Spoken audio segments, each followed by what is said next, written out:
ठीक है, तो मैं उसको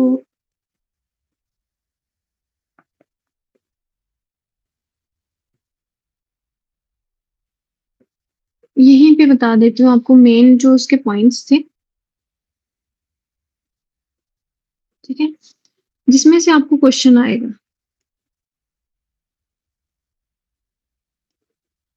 ठीक है, एक तो आपको पता है कि जो सेल डिवीजन होता है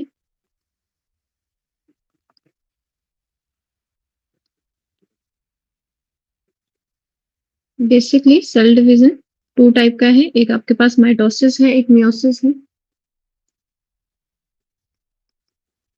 एक माइटोसिस है और एक मियोसिस है। ठीक है, और मियोसिस 2 स्टेप्स में होती है, तो मियोसिस 1 एंड मियोसिस 2 चलेगी। Meiosis 1 and meiosis 2। ठीक है, और देखो माइटोसिस में और मियोसिस में दोनों में सेम फेज रहेंगे, प्रोफेज। ये आपको क्लियर है? ठीक है, एंड इसमें से क्वेश्चन आएगा which of the following is the longest and complex phase. तो प्रोफेज क्या है आपके पास? Longest phase of the cell cycle. ठीक है, तो आपको ये याद रखना है कि लॉन्गेस्ट फेज कौन सा है? प्रोफेज है। ठीक है, सेकंड है मेटाफेज।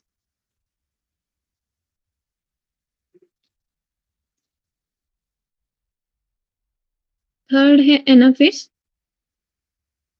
और लास्ट है टीलोफेज। ठीक है, सेम यहाँ पे भी होंगे, बट यहाँ पे क्या है, ऐसे चलेगा प्रोफेज 1, मेटाफेज 1, एनाफेज 1, ठीक है, और टीलोफेज 1। ठीक है, यहीं पे prophase 2 same, metaphase 2,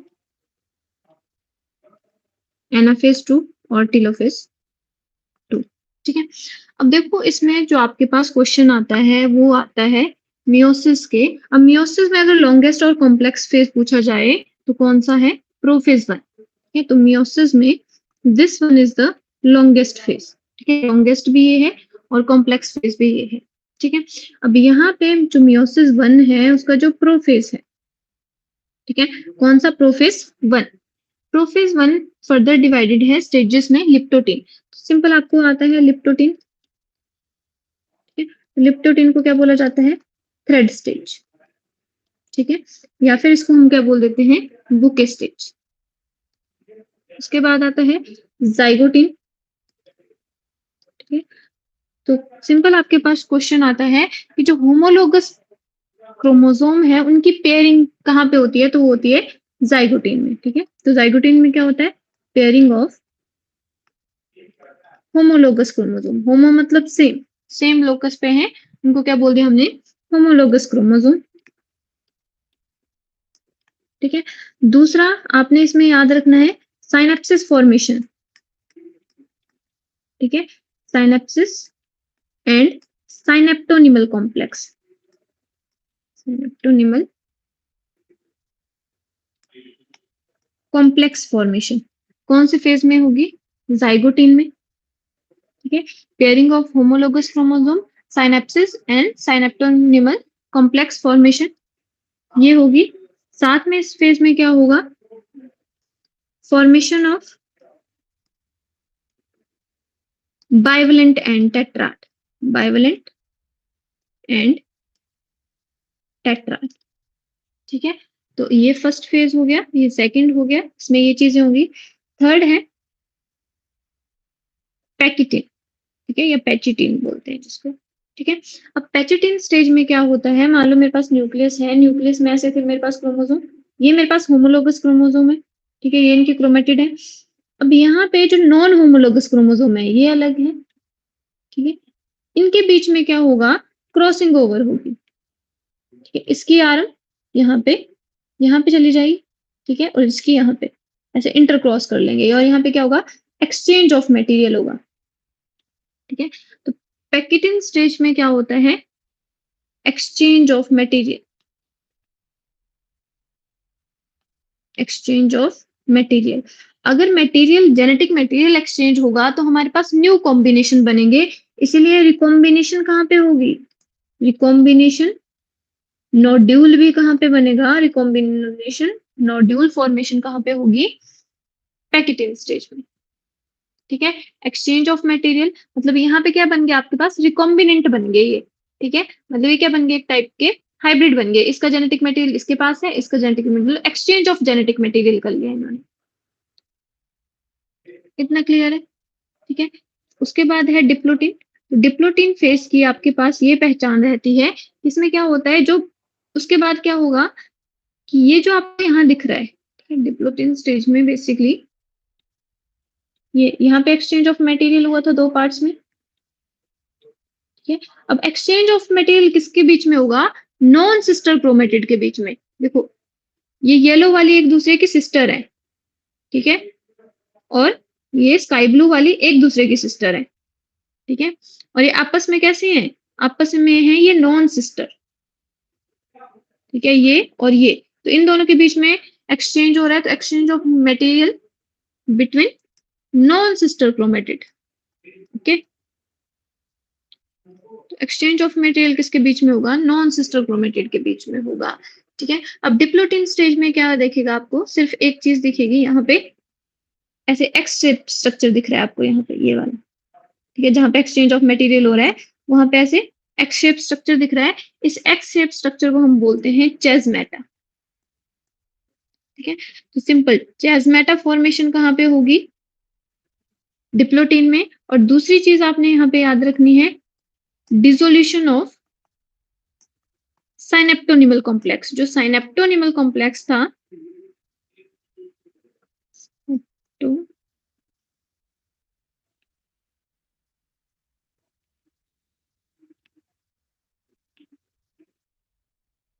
Nimal complex, ठीक है, वो क्या हो जाएगा, डिसॉल्व हो जाएगा, सिर्फ एक्स शेप स्ट्रक्चर रहेगा कहाँ पे, सिर्फ एंडिंग पे।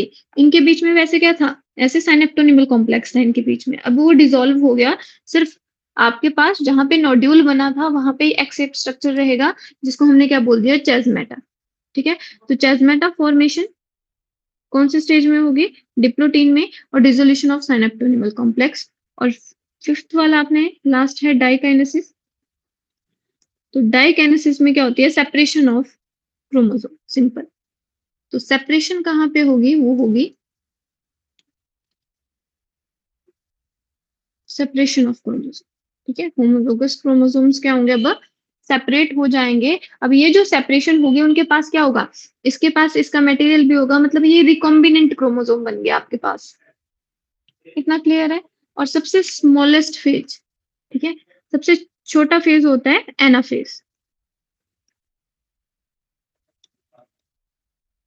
ठीक है, तो सिंपल, प्रोफेज में क्या होती है, कंडेंसेशन।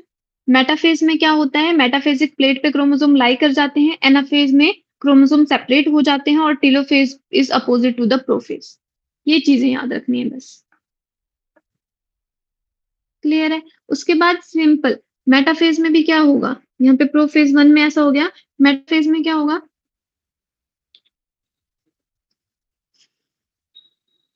अब ये आपको पता है, जैसा मैंने आपको माइटोसिस में करवाया अब वैसा ही होगा। मेटाफेज 1 में क्या होगा, सेपरेशन ऑफ, पहले होगा होमोलोगस क्रोमोसोम, सिंपल,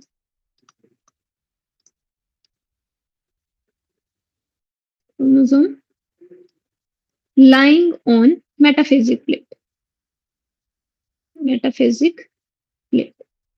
ठीक है, तो होमोलोगस क्रोमोसोम कहाँ पे होंगे, मेटाफेजिक प्लेट पे लाई कर जाएंगे।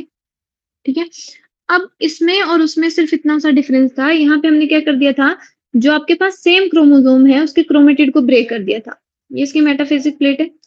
बट यहाँ पे हम क्या करेंगे, देखो ये इसकी मेटाफिजिक प्लेट है, तो यहाँ पे हम सिंपली क्या करेंगे, ये मेरे पास अब यहाँ पे बेसिकली होमोलोगस क्रोमोसोम लाई करेंगे। ये एक क्रोमोसोम कर गया, ये दूसरा क्रोमोसोम कर गया। अगर होमोलोगस क्रोमोसोम लाई करेंगे तो एक क्रोमोसोम एक सेल में चला जाएगा बाद में, और दूसरा क्रोमोसोम दूसरी सेल में चला जाएगा। ठीक है, ऐसे यहाँ पे। ठीक है, तो ये काइनेटोकोर के साथ यहाँ पे अटैच हो गए, तो सिर्फ मेटाफिजिक प्लेट में क्या हो जाएगा, यहाँ पे लाई कर जाएंगे और काइनेटोकोर के साथ अटैच हो जाएंगे। और एनाफेज में एनाफेज में इनकी सेपरेशन हो जाएगी, ये जो फाइबर है, ठीक है, ये जो थ्रेड है वो शॉर्टन हो जाएगा। अब ये यहाँ पे ऐसे आ जाएंगे। अब ये देखो यहाँ पे पूरा एक होमोलोगस क्रोमोसोम एक साइड पे चला गया और दूसरा होमोलोगस क्रोमोसोम दूसरी साइड पे चला गया। यहाँ पे हमने सेंट्रोमियर को ब्रेक नहीं किया है, ठीक है। सेंट्रोमियर को हम ब्रेक करेंगे मियोसिस 2 में, ठीक है। तो यहाँ पे 23 क्रोमोसोम एक में चले जाएंगे।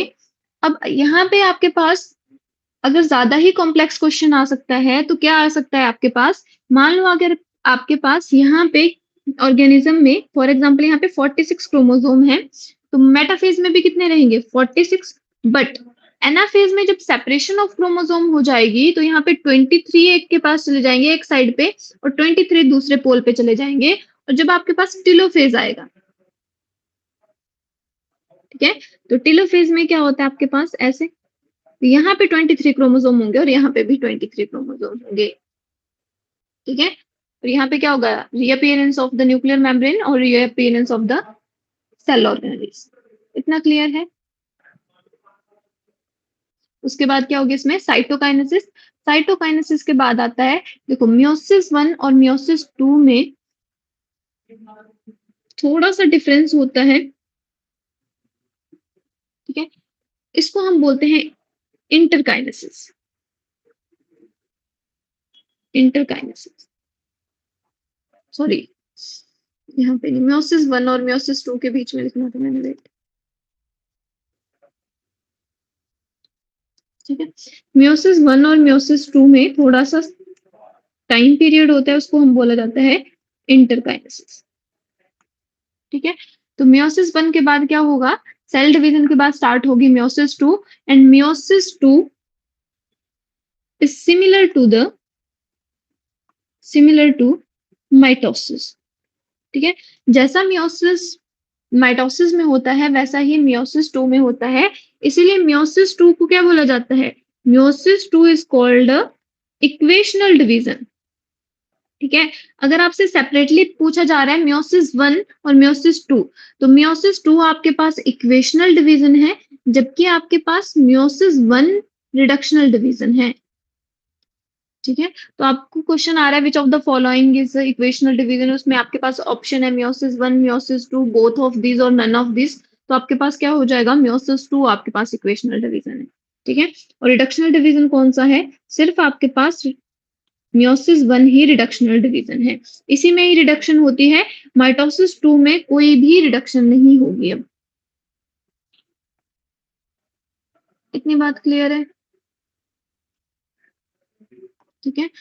तो आपके पास मियोसिस 2 सेम किसकी तरह होगी, माइटोसिस की तरह होगी, ठीक है। इसीलिए मियोसिस को अगर सिंपल आपसे मियोसिस 1 या मियोसिस 2 करके नहीं पूछा है तो मियोसिस को हम सिंपल में बोल देते हैं रिडक्शनल डिवीजन।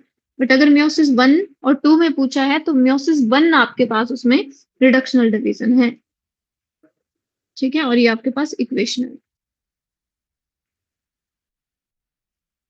इतनी बात क्लियर हुई, यस मैम। ठीक है। बाकी आपके पास सिमिलर ही रहेगी जैसी थी। आपने बेसिकली इसमें कुछ चीजें ही याद रखनी है। एक तो काइनेटोकोर, और ऐसी कौन सी स्टेज है जो क्लियरली विजिबल होती है अंडर माइक्रोस्कोप, तो वो होती है आपके पास मेटाफेज, ठीक है। मेटाफेज के टाइम पे जो क्रोमोसोम होते हैं वो क्लियरली विजिबल होते हैं अंडर माइक्रोस्कोप। तो आप क्या कर सकते हो, that is better stage for study, ठीक है। स्टडी के लिए सबसे बेस्ट स्टेज कौन सी है, मेटाफेज, क्लियर है। इसमें ये क्वेश्चन आ सकता है आपको स्टडी के लिए कौन सी। और काइनेटोकोर, काइनेटोकोर अटैचमेंट कहाँ पे होती है, मेटाफेज में। एनाफेज में सिंपल है, सेपरेट हो जाएंगे, ठीक है। और शॉर्टनिंग ऑफ स्पिंडल फाइबर, और टीलोफेज में that is opposite to the prophase, ठीक है। इसके अपोजिट होगा ये prophase, these are opposite, clear है।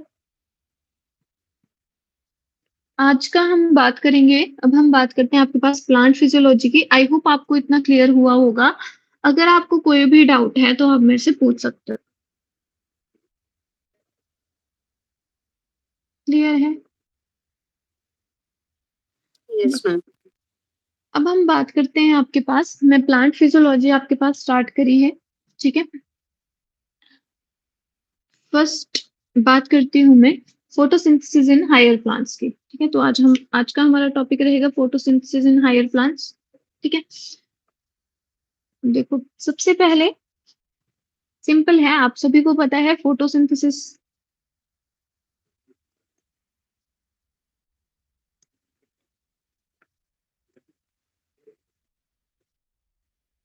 ठीक है? फोटो मीन्स लाइट, सिंथेसिस मतलब फॉर्मेशन, ठीक है? तो फोटोसिंथेसिस क्या होते हैं आपके पास? ग्लूकोज की formation in presence of light is known as a photosynthesis, ठीक है? देखो, जो फोटोसिंथेसिस की प्रोसेस है उसको फाइंड आउट करने के लिए हम छोटे क्लासेस में एक्सपेरिमेंट करते हैं, ठीक है? फॉर एग्जांपल ये मेरे पास लीफ है, ठीक है? अब इस लीफ को मैंने एक साइड से कवर कर लिया,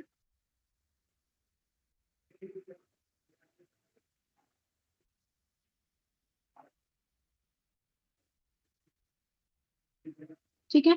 और सिर्फ एक ही साइड पे सनलाइट पड़ रही है, ठीक है? तो मेरे पास लीफ है जिसमें क्या हो रहा है, एक साइड पे सनलाइट पड़ रही है, half of the portion of the leaf पे सनलाइट पड़ रही है, मतलब ये पोर्शन ए पे लाइट पड़ रही है और पोर्शन बी पे कोई लाइट नहीं पड़ रही है, ठीक है?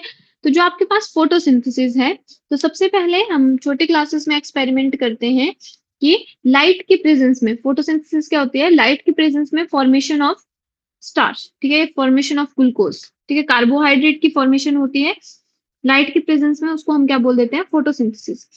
तो आपके पास, मान लो, इसको प्रूव करने के लिए आपके पास सिंपल एक्सपेरिमेंट करते हैं हम। हमारे पास क्या है, लीफ है, उसमें से आपने एक पार्ट को कवर कर दिया और एक को नहीं किया है।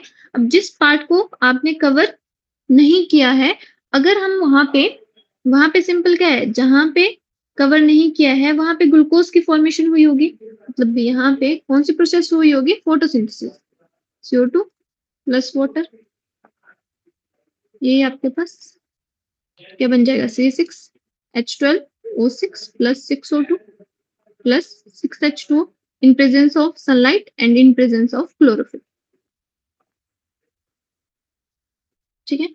यही हम क्या बोलते हैं इसको, इसी को हम बोल देते हैं फोटोसिंथेसिस, ठीक है? सनलाइट और क्लोरोफिल की प्रेजेंस में जो आपके पास कार्बन डाइऑक्साइड है वो किस में चेंज हो जा रही है? उसकी रिडक्शन हो रही है, उसमें हाइड्रोजन ऐड हो रहा है और किस में चेंज हो जा रही है? वो कार्बोहाइड्रेट में चेंज हो जा रही है, ठीक है? अब जिस पोर्शन में क्या पड़ रही थी, लाइट पड़ रही थी, वहां पे किसकी फॉर्मेशन हो जाएगी? ग्लूकोज की। और जहां पे लाइट नहीं पड़ रही है वहां पे ग्लूकोज फॉर्मेशन नहीं होगी। अब ये हमें कैसे पता लगेगा? इसके लिए हम करते हैं स्टार्च स्टार्च टेस्ट, ठीक है? स्टार्च टेस्ट क्या है? सिंपली हम क्या करते हैं, इसमें आयोडीन डालते हैं, अगर ब्लू ब्लैक कलर अपीयर हो जाता है, ठीक है, तो क्या होगा? स्टार्च प्रेजेंट है, अगर कलर नहीं अपीयर होता है तो स्टार्च अब्सेंट है, क्लियर है?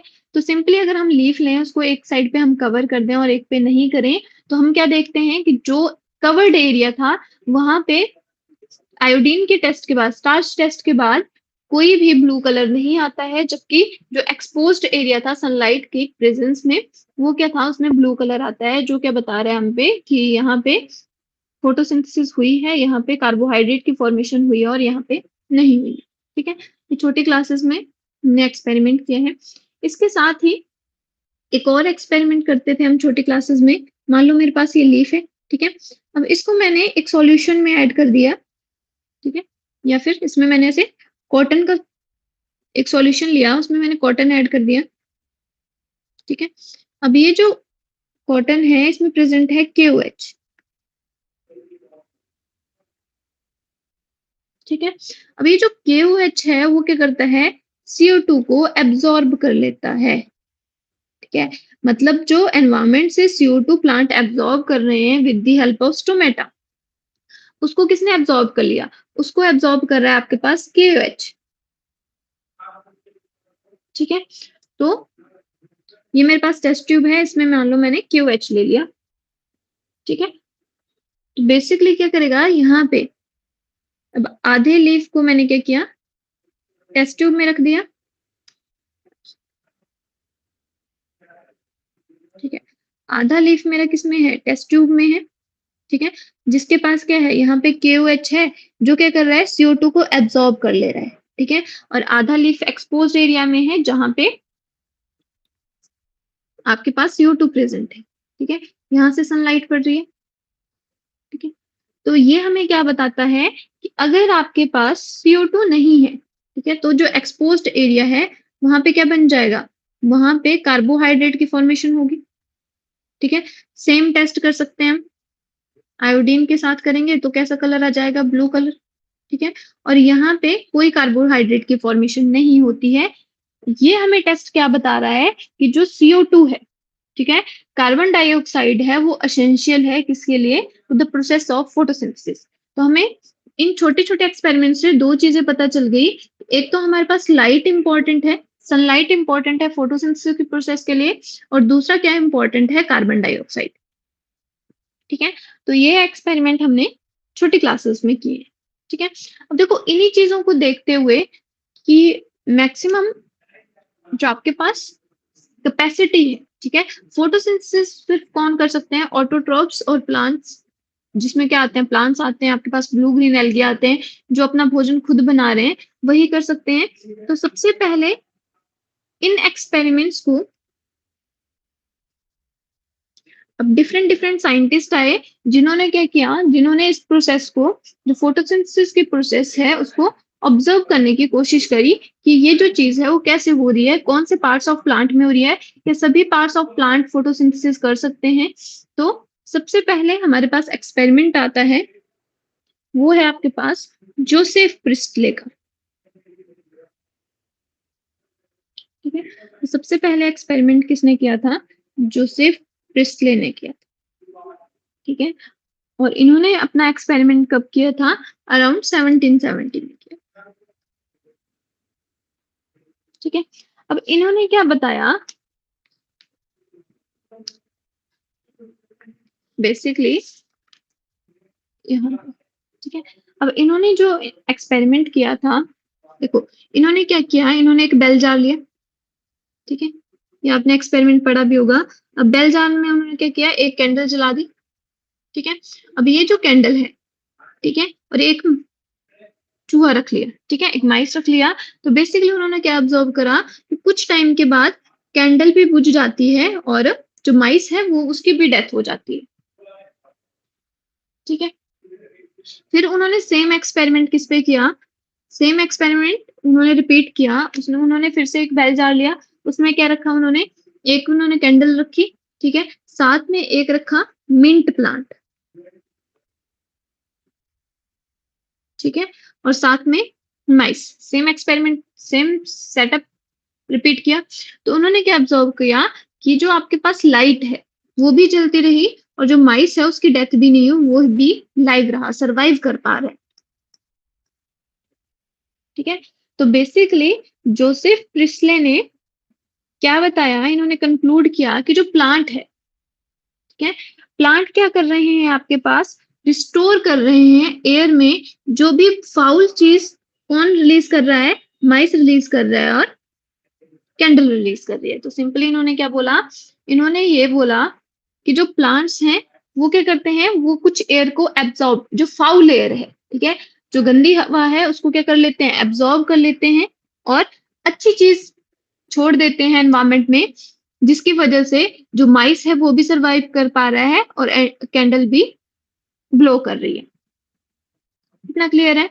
अब उस टाइम पे उन्होंने ये नहीं बताया था, उन्होंने जस्ट ये बोला था कि जो आपके पास माइस और कैंडल है वो कोई सब्सटेंस, एक्स सब्सटेंस रिलीज कर रहे हैं, जिसको कौन ले रहा है, प्लांट्स ले रहे हैं। और वो क्या कर रहे हैं, जो प्लांट्स हैं वो कोई वाई सब्सटेंस रिलीज कर रहे हैं, जिसकी वजह से जो माइस है वो भी सरवाइव कर पा रहा है और जो कैंडल है वो भी ब्लो कर पा रही है। उस टाइम पे उन्होंने उसको एक्स और वाई बोला था, उन्होंने CO2 और ऑक्सीजन के बारे में नहीं बताया था। ठीक है, ठीक है, तो जोसेफ प्रिस्ले ने बेसिकली क्या बताया था, इन्होंने बताया था रोल ऑफ एयर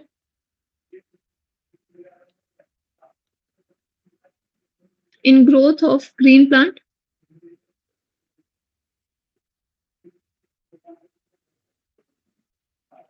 ठीक है, और साथ में जो इनका कंक्लूजन था, इन्होंने क्या कंक्लूड किया था plant restore to the air, plant फिर से रिस्टोर कर रहे हैं एयर में whatever the whatever the breathing animal and burning candle remove, whatever the breathing animal and burning candle remove। ठीक है, अब तो हमें सिंपल पता है कि जो आपके पास ब्रीदिंग एनिमल है वो भी क्या रिलीज कर रहा है, CO2, और बर्निंग कैंडल है वो भी क्या रिलीज कर रही है, CO2, और जो प्लांट्स हैं, ठीक है, वो क्या रिलीज कर रहे हैं, वो रिलीज करते हैं बेसिकली ऑक्सीजन। ठीक है, तो इन्होंने सिंपली क्या बोला था, जो प्लांट है वो रिस्टोर कर रहे हैं एयर को। ठीक है, मतलब फिर से उसमें कोई नई चीज डाल रहे हैं, what ever breathing animal and burning candle remove, कि जो आपके पास एयर में से जो ब्रीदिंग एनिमल और बर्निंग कैंडल कंज्यूम कर रहे हैं उसको कौन रिस्टोर कर रहा है, फिर से कौन ऐड कर रहा है, प्लांट्स कर रहे हैं। इतनी बात क्लियर है? Yes, ma'am.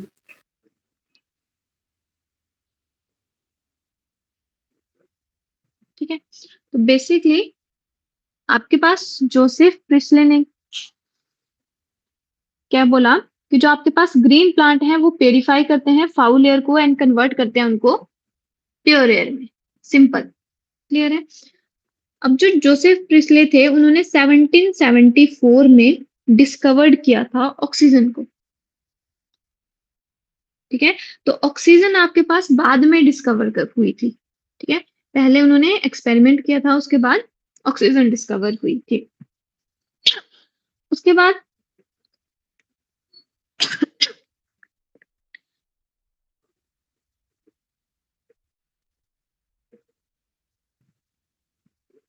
उसके बाद नेक्स्ट साइंटिस्ट आए हमारे पास, वो है सेकंड साइंटिस्ट की बात करते हैं। जो सेकंड साइंटिस्ट थे हमारे पास वो थे जैन इंजन हाउस।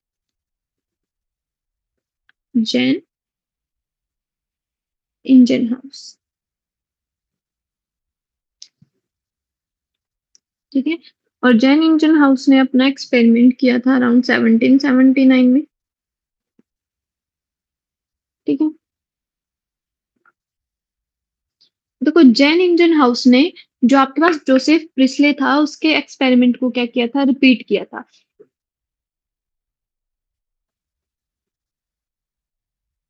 ठीक है, तो उन्होंने सेम आपके पास किसके एक्सपेरिमेंट को रिपीट किया था, एक तो उन्हें रिपीट प्रिस्ले एक्सपेरिमेंट,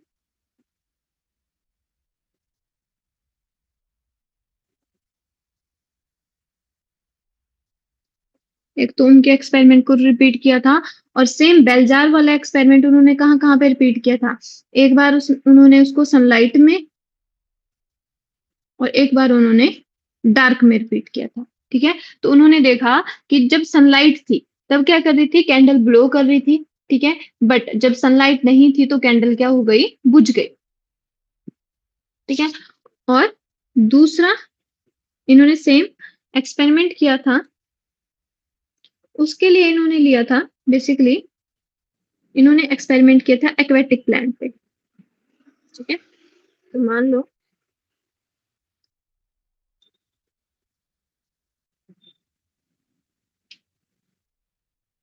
ये कोई एक्वेटिक प्लांट है। ठीक है,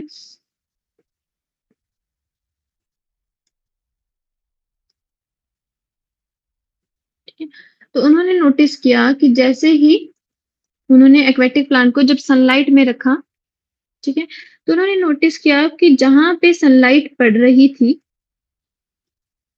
ठीक है, वहां पे क्या हो रहे थे, ऐसे गैस के बबल अपीयर हो जा रहे थे ऐसे।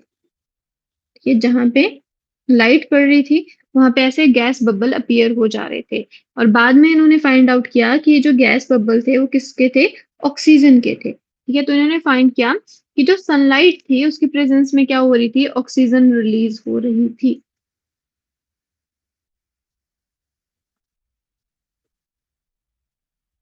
ठीक है? तो आपके पास ये किसने बताया था कि फोटोसिंथेसिस के टाइम पे ऑक्सीजन रिलीज होती है, ये बताया था जैन इंजनहाउस ने, ठीक है? और ऑक्सीजन को डिस्कवर किसने किया था? 2 डिफरेंट क्वेश्चंस हैं ये, ठीक है? ऑक्सीजन को डिस्कवर किसने किया था? प्रिस्ले ने, ठीक है? और इसलिए जैन इंजन हाउस ने क्या बोला था? इन्होंने बताया था at the time of photosynthesis कि आपके पास क्या होता है? ऑक्सीजन रिलीज होती है। उन्होंने तो जस्ट ये बोला था कि एयर में क्या हो रहा है? एयर में से कोई चीज ब्रीदिंग एनिमल क्या कर रहा है? उसको कंज्यूम कर ले रहा है और उसको प्लांट क्या कर दे रहा है? उसको रिस्टोर कर रहा है, ठीक है? बट उसने किसी गैस का नाम नहीं बताया था और फोटोसिंथेसिस के टाइम पे ऑक्सीजन रिलीज होती है, ये बताया था जैन इंजन हाउस ने। इतनी बात क्लियर है, ठीक है? और यही एक्सपेरिमेंट जब उन्होंने कहाँ पे किया था? एक बार उन्होंने ये एक्सपेरिमेंट सनलाइट में किया था,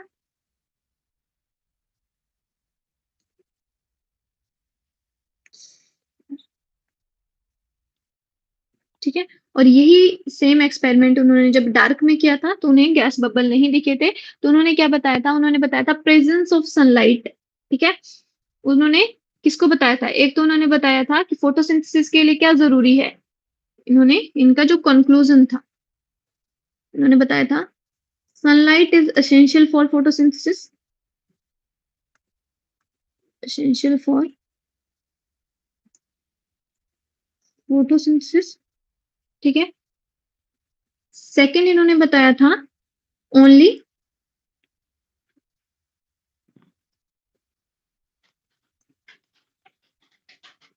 green part of a plant release bubble, ठीक है? और वो जो बबल थे वो किसके थे? ऑक्सीजन के थे। सिंपल लिख दिया मैंने, ऑक्सीजन बबल, ठीक है? तो ये इनके एक्सपेरिमेंट का कंक्लूजन था, ठीक है? तो सनलाइट का रोल और रिलीज ऑफ ऑक्सीजन के बारे में किसने बताया था? जैन इंजन हाउस ने बताया था, ठीक है? थर्ड एक्सपेरिमेंट है,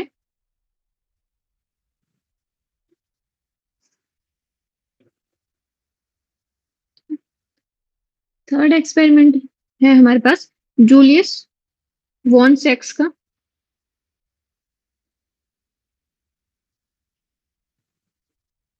थर्ड साइंटिस्ट थे हमारे पास जूलियस वॉन सेक्स, ठीक है? तो जो हमारे पास जूलियस वॉन सेक्स थे, उन्होंने क्या बताया? उन्होंने ये बताया कि जो फोटोसिंथेसिस होती है, during photosynthesis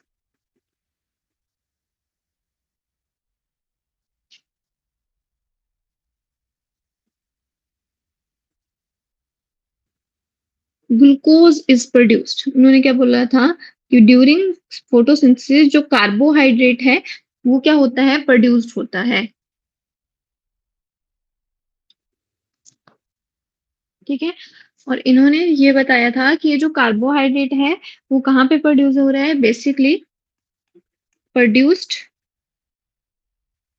only in green part of plant because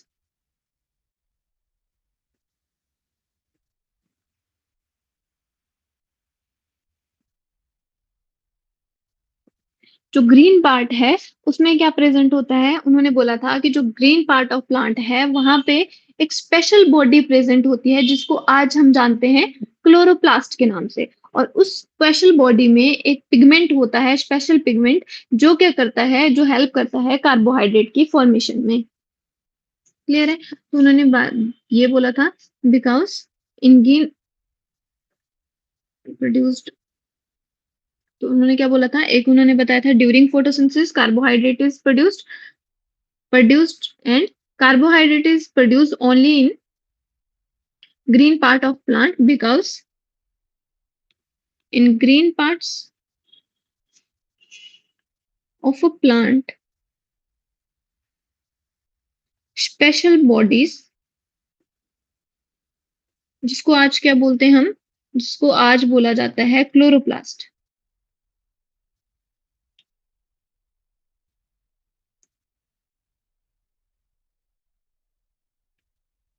ठीक है? Special body with special pigment. Special pigment क्या है इनके पास? क्लोरोफिल।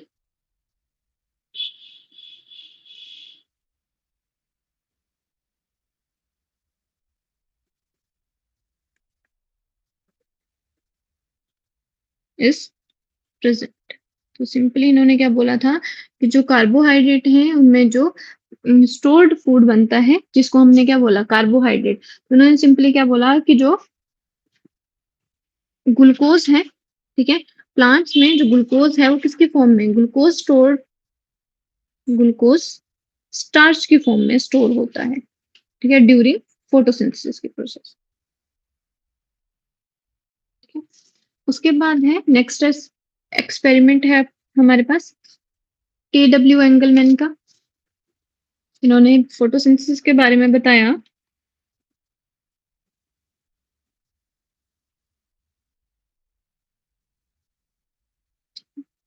तो जो TW एंगलमैन थे, बेसिकली ये इनका एक्सपेरिमेंट है, ये देखो,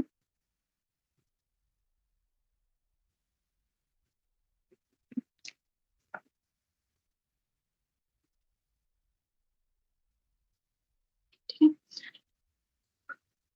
तो TW एंगलमैन ने बेसिकली एक प्रिज्म लिया, ठीक है, इन प्रेजेंस ऑफ सनलाइट उन्होंने क्या लिया, एक प्रिज्म लिया, उसमें से लाइट पास करी। अब ये जो लाइट थी वो क्या हो गई, स्प्लिट हो गई 7 कलर्स में, ठीक है, विबग्योर्स में। फिर उन्होंने फाइंड आउट किया।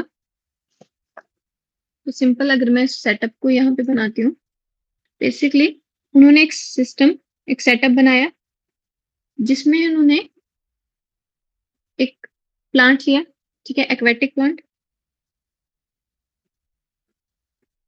ठीक है,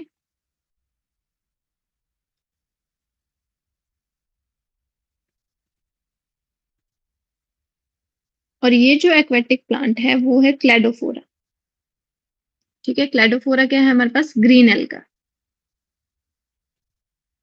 तो उन्होंने किस पे एक्सपेरिमेंट किया था, क्लेडोफोरा के ऊपर, जिसको क्या बोला जाता है, ग्रीन एल्गा, ठीक है। अब इन्होंने क्या फाइंड आउट किया, सिंपली ये एक्वेटिक प्लांट है, तो यहाँ पे हमें ये वाटर है, ठीक है, और ये क्लेडोफोरा है, ठीक है। अब यहाँ पे इन्होंने एक प्रिज्म लिया, ठीक है, वहां से व्हाइट लाइट पास करवाई, ठीक है। अब जैसे व्हाइट लाइट पास हुई तो क्या हो गई, वो डिफरेंट कलर्स में टूट गई, ठीक है, विबग्योर ऐसे, ऐसे मानो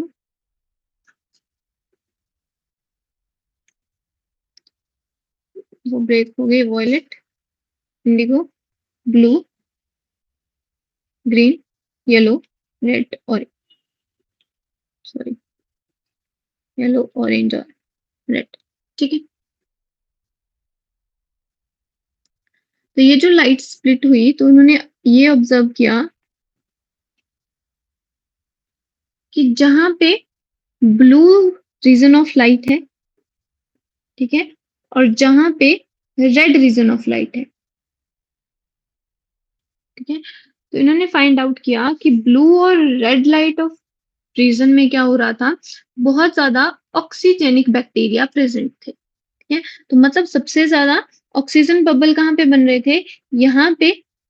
तो बेसिकली इन्होंने क्या यूज किया था, अब वहां पे उसने क्या बताया था कि फोटोसिंथेसिस के टाइम पे ऑक्सीजन रिलीज होती है, ठीक है, तो उसको फाइंड आउट करने के लिए इन्होंने यूज किया था ऑक्सीजेनिक बैक्टीरिया का, ठीक है। ऐसे बैक्टीरिया जो क्या करते हैं, ऑक्सीजन की तरफ अट्रैक्ट होते हैं, ठीक है, ऑक्सीजन की प्रेजेंस में अपना मेटाबॉलिज्म करते हैं। तो इन्होंने फाइंड आउट किया कि जो ब्लू रीजन ऑफ लाइट है और जो रेड रीजन ऑफ लाइट है, वहां पे क्या थे, बहुत ज्यादा ऑक्सीजेनिक बैक्टीरिया थे as compare to other region. Other region में क्या थे, कुछ ही ऑक्सीजेनिक बैक्टीरिया थे, ठीक है। तो इनका कंक्लूजन क्या था कि जो ब्लू एंड रेड लाइट है वो मोस्ट इफेक्टिव है फॉर फोटोसिंथेसिस, ठीक है। तो मैं यहाँ पे कंक्लूजन लिख रही हूँ,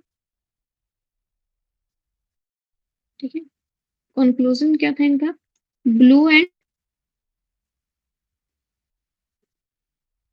red light is most effective most effective for photosynthesis.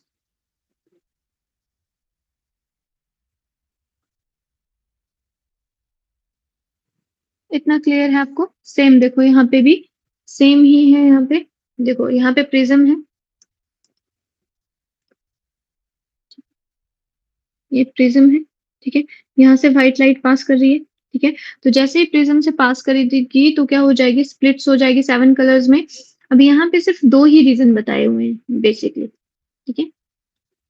तो यहाँ पे देखो, ये ब्लू रीजन है, ठीक है? तो एक तो ब्लू रीजन में सबसे ज्यादा एरोबिक बैक्टीरिया हैं। एरोबिक बैक्टीरिया कौन से बैक्टीरिया होते हैं? जो ऑक्सीजन की प्रेजेंस में सरवाइव करते हैं, उनको बोलते हैं एरोबिक या ऑक्सीजेनिक बैक्टीरिया, ठीक है। तो उन्होंने क्या फाइंड आउट किया कि जो ब्लू रीजन था और जो रेड रीजन था, वहां पे क्या था, बहुत ज्यादा बैक्टीरिया प्रेजेंट थे,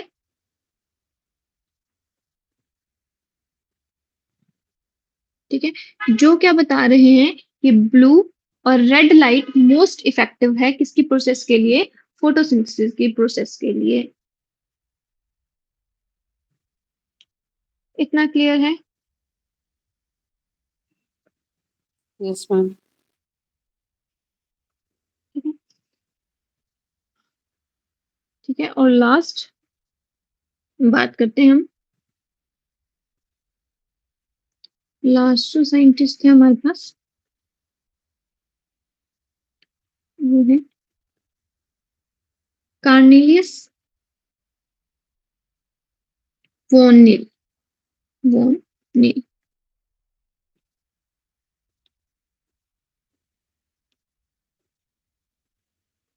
देखो, जो कार्नेलियस वॉन नील है, और देखो नील मतलब, इसको ऐसे याद रखोगे आप, नील मतलब वाटर, ठीक है। तो कार्नेलियस वॉन नील ने क्या बताया था, उन्होंने ये बताया था, देखो जब हम फोटोसिंथेसिस की इक्वेशन लिखते हैं, बेसिकली हम लिखते हैं ऐसे, CO2 plus H2 in presence of sunlight and chlorophyll, ठीक है। तो आपके पास फोटोसिंथेसिस ऑफ में क्या क्लोरोफिल का रोल होता है, क्लोरोफिल करता है ट्रैपिंग ऑफ सनलाइट, ठीक है। सनलाइट को कौन ट्रैप करता है, क्लोरोफिल, ठीक है। ये हम अभी देखेंगे आगे। तो वो किस में कर देता है, C6H12O6 में कन्वर्ट, इसको बैलेंस करने का, और 6 ऑक्सीजन और प्लस 6H2, ठीक है। तो बेसिकली फोटोसिंथेसिस की प्रोसेस में क्या होता है, आपके पास कार्बन डाइऑक्साइड और वाटर किस में चेंज हो जाते हैं, कार्बोहाइड्रेट में, ठीक है। और क्या रिलीज कर देते हैं, ऑक्सीजन एंड वाटर, ठीक है। अब इन्होंने ये बताया कि जो ऑक्सीजन रिलीज होती है, ठीक है, ड्यूरिंग फोटोसिंथेसिस जो ऑक्सीजन रिलीज होती है, वो कहाँ से रिलीज होती है, वो कहाँ से आती है, वो आती है आपके पास वाटर से, ठीक है। तो फोटोसिंथेसिस की प्रोसेस में जो स्प्लिटिंग ऑफ वाटर है, जिसको हम आगे चल के बात करेंगे हम इसके डिटेल में, जिसको हम बोलते हैं फोटोलाइसिस, ठीक है। सनलाइट की प्रेजेंस में क्या होगा, आपके पास वाटर ब्रेक होता है, तो वो क्या रिलीज करता है, ऑक्सीजन, सॉरी, ठीक है। बेसिकली जो ऑक्सीजन रिलीज होती है at the time of photosynthesis, वो किससे रिलीज होती है, वो रिलीज होती है वाटर से, ठीक है। तो ये इन्होंने कंक्लूड किया था, और इस एक्सपेरिमेंट को इन्होंने एक और सेटअप के साथ प्रूव किया था। उन्होंने यूज किया था पर्पल सल्फर बैक्टीरिया का, ठीक है। जो पर्पल सल्फर बैक्टीरिया है, वो बेसिकली क्या करते हैं, वो फोटोसिंथेसिस की प्रोसेस करते हैं, ठीक है। मतलब कैसे हैं, ऑटोट्रोप्स हैं, बट वो CO2 के साथ वो वाटर का यूज ना करके वो यूज करते हैं सल्फर का, ठीक है। तो बेसिकली उन्होंने क्या फाइंड आउट किया कि एक तो क्या प्रोडक्ट बन गया, एक तो सेम प्रोडक्ट बन गया, कार्बोहाइड्रेट, और दूसरा क्या रिलीज हुआ, दूसरा यहाँ पे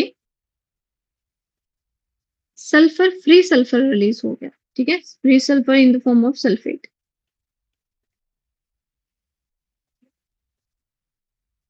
ठीक है?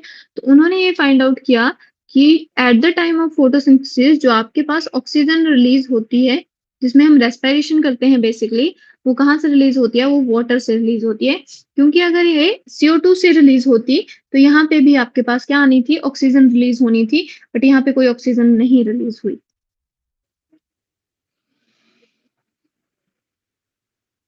इतना क्लियर है? Yes, ma'am.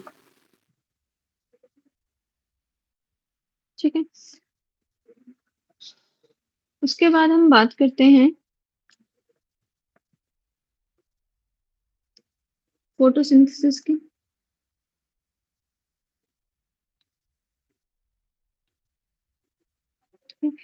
तो बेसिकली हमें क्या पता चला कि फोटोसिंथेसिस की प्रोसेस में हमें क्या चाहिए? CO2 भी एसेंशियल है, लाइट भी एसेंशियल है, ठीक है, क्लोरोफिल भी एसेंशियल है।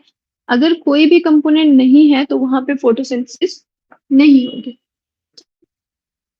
तो जो आपके पास फोटोसिंथेसिस की प्रोसेस है वो किसमें होती है? अब हमें एक्सपेरिमेंट से क्या पता चल गया कि फोटोसिंथेसिस की प्रोसेस सिर्फ ग्रीन पार्ट्स ऑफ प्लांट्स में ही होती है। ठीक है? तो यहाँ पे मैं बना रही हूँ आपके पास, मान लो ये लीफ है, ये इसकी मिडरिब है, ठीक है? तो लीफ के पास अगर मैं इसको ऐसे कट करूंगी इसके पोर्शन में, तो मुझे बेसिकली लीफ के अंदर कौन से सेल्स प्रेजेंट होते हैं? मीजोफिल सेल्स, ठीक है?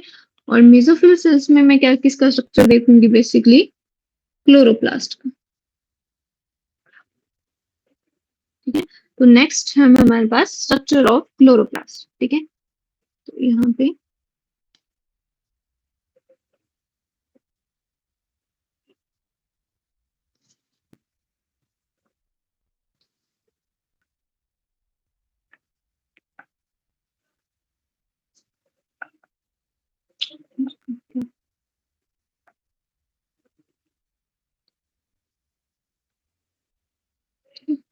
क्लोरोप्लास्ट के आपके पास ऐसे डबल मेम्ब्रेन स्ट्रक्चर है,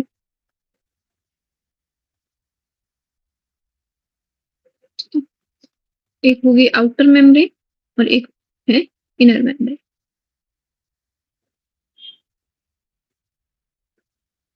ये है आउटर मेम्ब्रेन, ठीक है? अब जो क्लोरोप्लास्ट होता है उसमें दो रीजन प्रेजेंट होते हैं, ठीक है? एक तो ऐसे यहाँ पे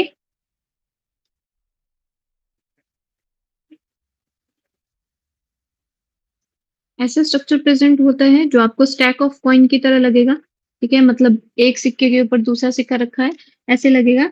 इस स्ट्रक्चर को बोला जाता है ग्रेन,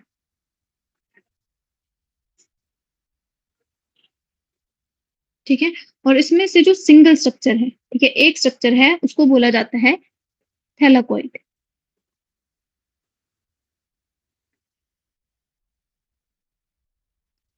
थैलाकोइड, ठीक है? और ग्रुप ऑफ थैलाकोइड को क्या बोल दिया हमने? देखो, जो एक स्ट्रक्चर है उसको मैंने क्या बोल दिया? थैलाकोइड। और जो ग्रुप ऑफ थैलाकोइड है उसको मैंने क्या बोल दिया? ग्रेना या ग्रेनम, ठीक है? अब ये जो ग्रेना और ग्रेनम होते हैं वो अटैच होते हैं एक दूसरे के साथ with the help of stromal lamellae, ठीक है? तो जो आपको ये स्ट्रिप दिख रही है इनको बोला जाता है स्ट्रोमल लेमेलाई, ठीक है? तो ऐसे बना दिया मैंने, ठीक है? ये है स्ट्रोमल लेमेला, ठीक है? और जो आपके पास ये जो स्पेस बचा, ठीक है, ये वाला, इसको बोला जाता है स्ट्रोमा, ठीक है? ये जो सारा स्पेस है इसको क्या बोला जाता है? स्ट्रोमा,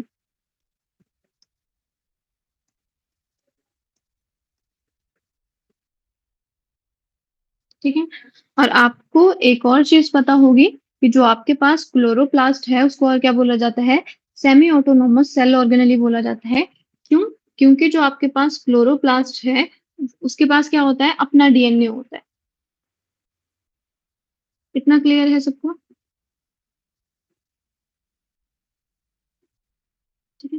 और देखो जो फोटोसिंथेसिस होती है उसमें 2 स्टेप्स होते हैं। बेसिकली जो फोटोसिंथेसिस की प्रोसेस है उसमें होते हैं 2 स्टेप्स, ठीक है। एक को हम बोलते हैं लाइट रिएक्शन और एक को बोला जाता है डार्क रिएक्शन, ठीक है। तो बेसिकली अब जो आपके पास ये जो क्लोरोप्लास्ट है इसके अंदर क्या है, थैलाकोइड, ठीक है।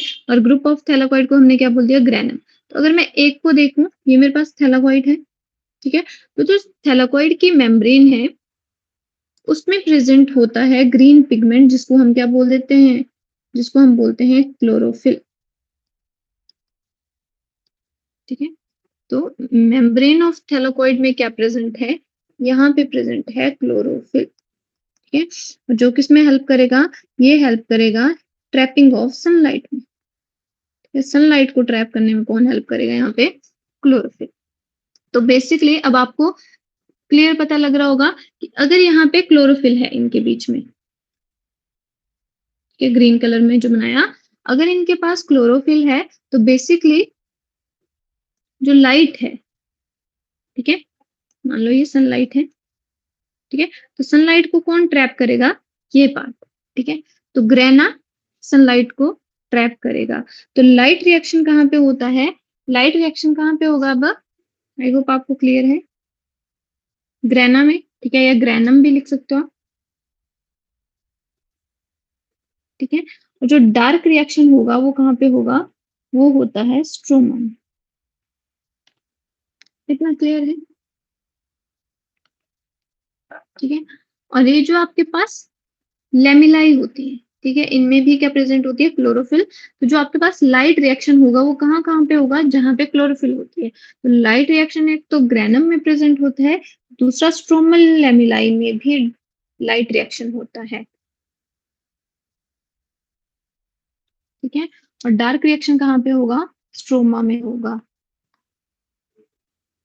इतना क्लियर है सबको,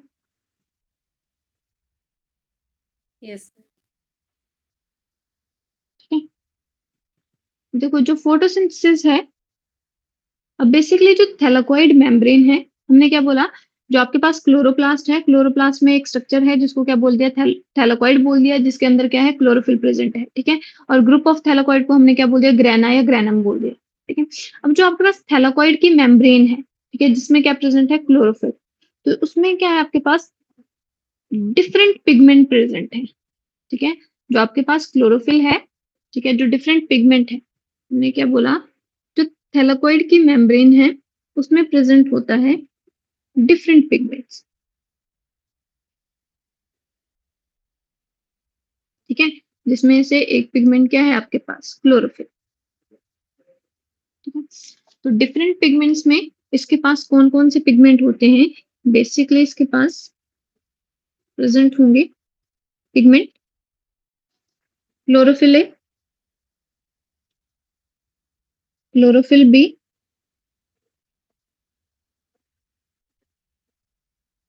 कैरोटीनॉइड एंड ज़ैंथोफिल, ज़ैंथोफिल, ठीक है। अब देखो जब आपके पास सनलाइट पड़ेगी,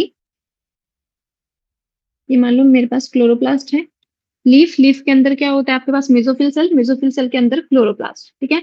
और क्लोरोप्लास्ट के अंदर क्या है, थैलाकोइड, थैलाकोइड के अंदर क्या है, ऐसे पिगमेंट है, ठीक है। यहाँ पे भी ऐसे ग्रुप ऑफ थैलाकोइड, ठीक है।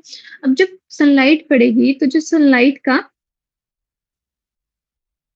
एक्टिव रीजन है, जहां जिस रीजन में, ठीक है, जिस रेंज में फोटोसिंथेसिस होती है उसको हम बोल देते हैं पार, ठीक है। पार क्या हो गया आपके पास, फोटोसिंथेटिकली एक्टिव रीजन, ठीक है, फोटोसिंथेटिकली एक्टिव रीजन, ठीक है। लाइट का ऐसा पोर्शन जहां पे फोटोसिंथेसिस हो रही है, तो फोटोसिंथेटिकली एक्टिव रीजन, ये जो पार है उसकी वेवलेंथ होती है 400 to 700 नैनोमीटर, ठीक है? तो इसी रेंज में क्या होती है, फोटोसिंथेसिस होती है। इतना क्लियर है? और जो आपके पास ये जो डिफरेंट पिगमेंट हैं, वो क्या करेंगे, डिफरेंट वेवलेंथ को ट्रैप करते हैं, ठीक है? जैसे क्लोरोफिल ए डिफरेंट वेवलेंथ को ट्रैप करेगा, बी डिफरेंट वेवलेंथ को ट्रैप करेगा, कैरोटीनॉइड डिफरेंट वेवलेंथ को ट्रैप करेंगे सनलाइट की, ठीक है? इतना क्लियर है? Yes, ma'am. ठीक है? देखो मैं आपको थोड़ा-सा बता देती हूँ, फिर इसको कल डिस्कस करते हैं। जो आपके पास क्लोरोफिल ए है, ठीक है? वो आपने ये चीज़ नोटिस करी होगी कि आप जो ग्रीन कलर देखते हो लीव्स में, वो सबका सेम ग्रीन कलर नहीं होता है, कईयों का डार्क होता है, कईयों का लाइट होता है, कईयों का येलोइश होता है, ठीक है? तो किसकी वजह से होता है? वो पिगमेंट्स की वजह से होता है, ठीक है? तो जो क्लोरोफिल ए है, वो प्रोवाइड करता है ब्राइट और blue green colour,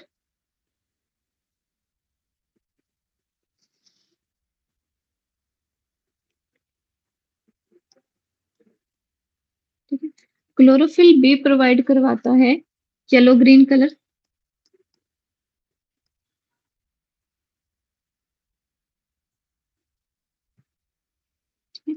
carotenoid provide करवाते हैं येलो कलर, ठीक है? और जो ज़ैंथोफिल है, वो प्रोवाइड करवाते हैं yellow to yellow orange colour.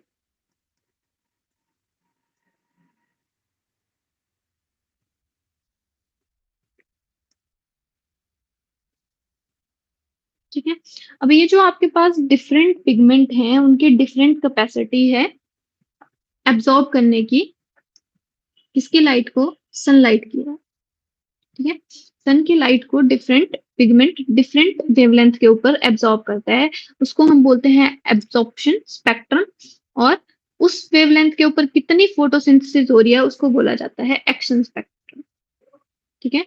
तो कल हम स्टडी करेंगे आपके पास एब्जॉर्प्शन एंड एक्शन स्पेक्ट्रम के बारे में। आई होप आपको इतना क्लियर हुआ होगा। Yes, ma'am.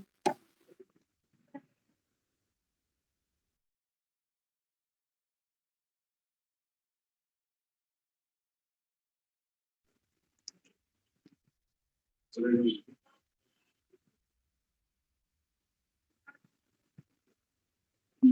तो ठीक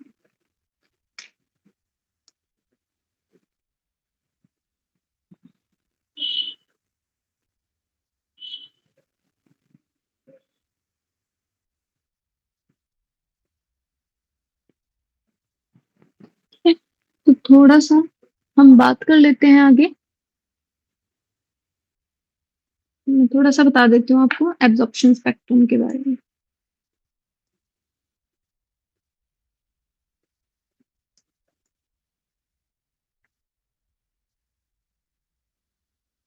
ठीक है? तो एब्जॉर्प्शन स्पेक्ट्रम क्या है आपके पास? मान लो देखो, एक मेरे पास एक्स एक्सिस है, एक मेरे पास वाई एक्सिस है। एक्स एक्सिस पे मैंने ले ली वेवलेंथ, ठीक है? वेवलेंथ ऑफ डिफरेंट कलर्स, ठीक है? तो यहाँ पे ये भी प्योर, अब यहाँ पे डिफरेंट वेवलेंथ होगी। कहाँ से स्टार्ट होगी? मैंने क्या बोला? फार फोटोसिंथेटिकली एक्टिव रीजन कौन सा है? वेवलेंथ 400 से लेके 700 नैनोमीटर तक, ठीक है? तो इसी लाइट में सिर्फ आपके पास फोटोसिंथेसिस हो सकती है।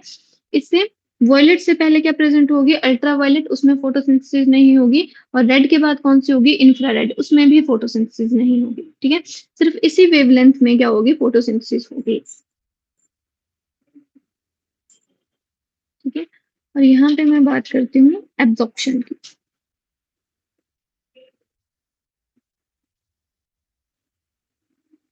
Absorption of light by chloroplast pigment, ठीक है? क्लोरोप्लास्ट में जो पिगमेंट है, ठीक है? अब देखो, इसको हम कैसे ऑब्जर्व करेंगे? हम डिफरेंट लाइट की वेवलेंथ डालेंगे, ठीक है? पहले हम 400 की डालेंगे, फिर हम ऐसे डिफरेंट इंक्रीज करते जाएंगे तो बेसिकली जो आपके पास देखो डिफरेंट पिगमेंट कौन कौन से हो गए। पहले मैं किस पे एक्सपेरिमेंट करूंगी, पहले मैं करूंगी आपके पास क्लोरोफिल ए पे। ठीक है, तो क्लोरोफिल ए में देखो, जब मैं क्लोरोफिल ए पे एक्सपेरिमेंट करती हूँ तो मुझे कुछ इस तरफ का ग्राफ मिलता है। ठीक है, कि उसमें जो आपके पास एक रीजन है वहां पे बहुत ज्यादा फोटोसिंथेसिस हो रही है।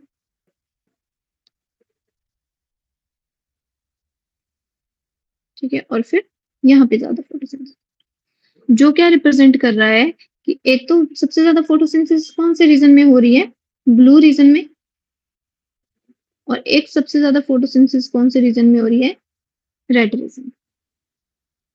ठीक है, जब मैंने किस पे एक्सपेरिमेंट किया, जब मैंने फर्स्ट पिगमेंट को यूज किया that is the chlorophyll A.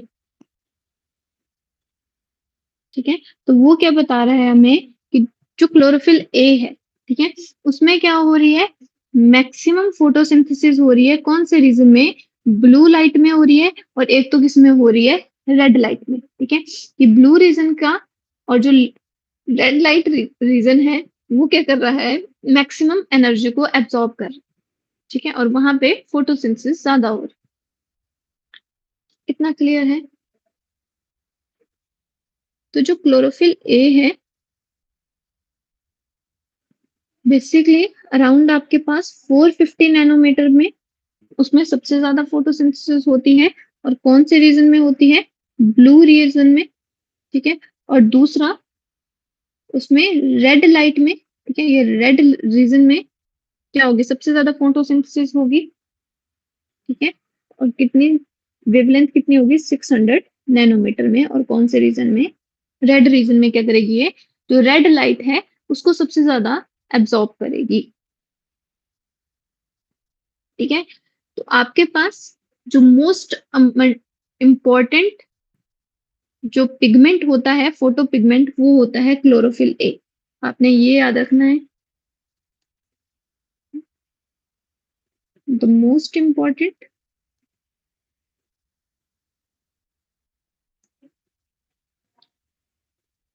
Pigment for photosynthesis.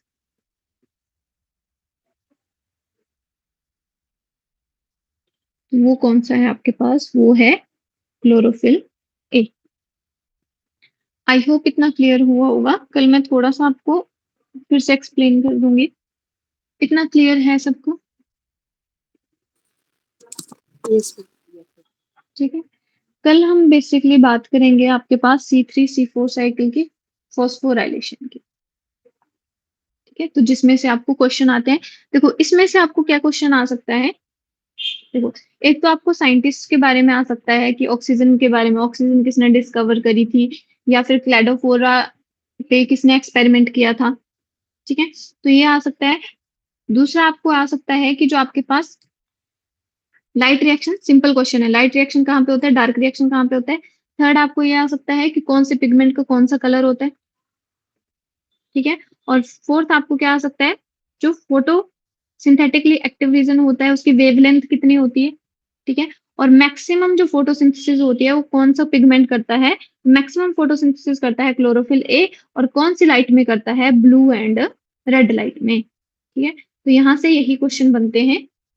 ठीक है, तो मोस्ट इंपॉर्टेंट फोटो पिगमेंट कौन सा है आपके पास, मोस्ट इंपॉर्टेंट फोटो पिगमेंट है क्लोरोफिल ए। ठीक है, और सबसे ज्यादा फोटोसिंथेसिस भी कौन करता है, क्लोरोफिल ए ही करता है। ठीक है, तो इसके अलावा यहाँ से कोई क्वेश्चन नहीं आएगा। ठीक है, यही क्वेश्चन आएंगे आपके पास। ओके, आई होप आपको क्लियर हुआ होगा। Thank you, that's all for today.